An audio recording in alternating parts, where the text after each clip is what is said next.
हे hi guys, KBS के PRT TGT PGT के pedagogy 10 दिन के प्लान का हमारा आज 5वां दिन है ना। मतलब 5वां टास्क है। आप जब से भी शुरू कर रहे हैं तो आप डे बाय डे टास्क इसे कंप्लीट करना है आपको।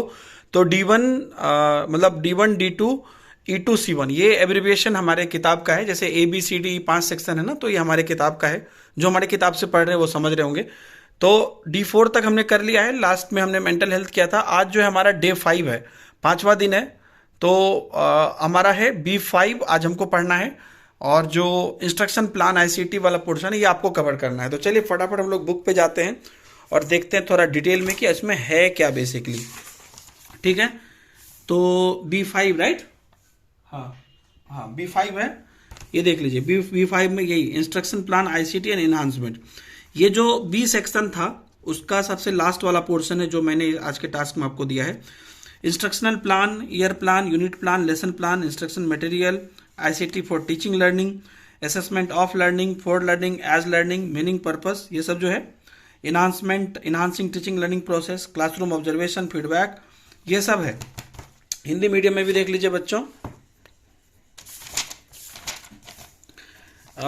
हिंदी मीडियम में भी देख लीजिए। यहाँ पे देखिए निर्देश योजना, आईसीटी संवर्धन, तो वो सब कुछ यहाँ पर भी है। तो चलिए फटाफट देख लेते हैं कि ये चैप्टर खोल के।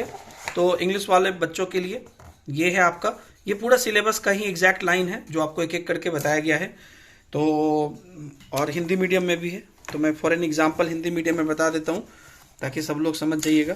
तो इसमें आपको क्या है देखिए, निर्देशात्मक योजनाएं क्या है, जो बेसिकली डायरेक्शन जो हम बच्चे को देंगे या पढ़ाएंगे उसका क्या क्या प्लान है।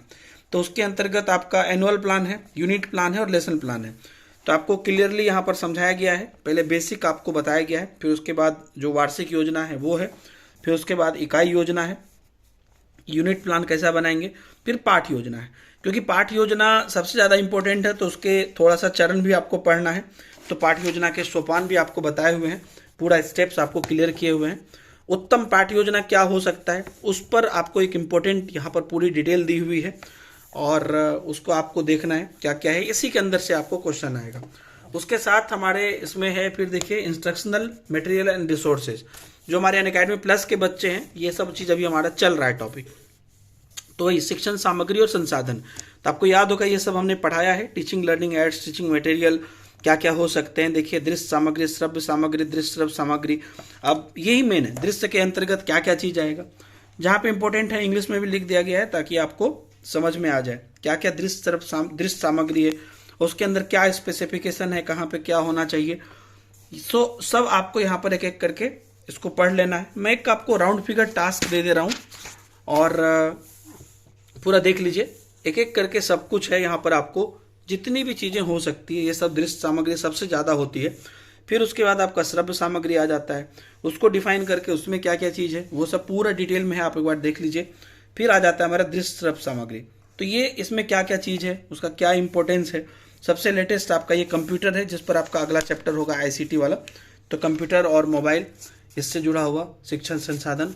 तो देखिए नेक्स्ट आपका आ गया सिलेबस का यही इंफॉर्मेशन एंड कम्युनिकेशन टेक्नोलॉजी जो आपका आईसीटी है।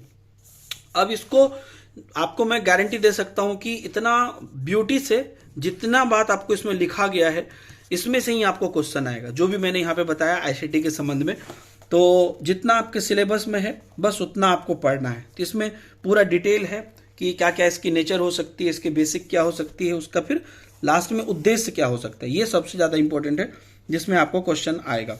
ठीक है, उसके बाद आपका assessment as learning, for learning वाला पोर्शन आ जाता है। तो आपको पूरा अच्छे से लर्निंग क्या है, अधिगम के लिए आकलन क्या होता है, अधिगम का आकलन क्या होता है, अधिगम के रूप में आकलन या अधिगम में आकलन क्या होता है, उसके लिए क्या क्या चीज़ विशेष है वो है। और इसका सबसे लास्ट पोर्शन आप सिलेबस में देख लीजिएगा, ये वाला है टीचिंग लर्निंग प्रोसेस को बढ़ावा देना जो है। तो वो क्यों दे रहे हैं, उसमें क्या क्या पॉइंट आ सकता है, जहाँ पे जरूरत है पॉइंट वाइज, जहाँ पे जरूरत है डेफिनेशन वाइज। जितने डेफिनेशन मैंने किताब में दिए हैं उसको पढ़ लेना है आपको टिक लगा के।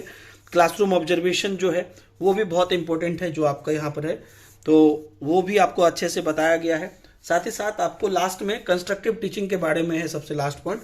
तो रचनावादी उपागम ये भी आपको कंस्ट्रक्टिव में जितना पॉइंट बताया गया है ये सब आपको कर लेना है। ठीक है, तो उसके बाद इस पर आप क्वेश्चन कर सकते हैं मेरे साथ, जो यूट्यूब पे कर रहे हैं कर ही रहे हैं। इसमें क्वेश्चन कर सकते हैं। जितने भी इससे जुड़े हुए क्वेश्चन हैं, आपको एकदम बेस्ट क्वेश्चन जो हो सकते हैं वो सब आपको यहाँ पर दिए गए हैं, और हर चैप्टर में उतना सफिशिएंट क्वेश्चन है कि आपको कहीं कोई दिक्कत इसमें नहीं होगी। तो इस चैप्टर सब में भी आपको बढ़िया से क्वेश्चन, मतलब भड़ भड़ के क्वेश्चन दिए गए हैं जितना जरूरी है ना। टोटल देखिए 92 क्वेश्चन और सभी उम्दा क्वेश्चन है। मतलब आप देखिएगा जब आपका एग्जाम होगा तो इसमें से आपको डायरेक्ट बहुत क्वेश्चन देखने को मिलेगा, उसका रीजन काफ़ी है, वो मैं आपको एग्जाम के बाद बताऊंगा, लेकिन ये है। All the best for today's task.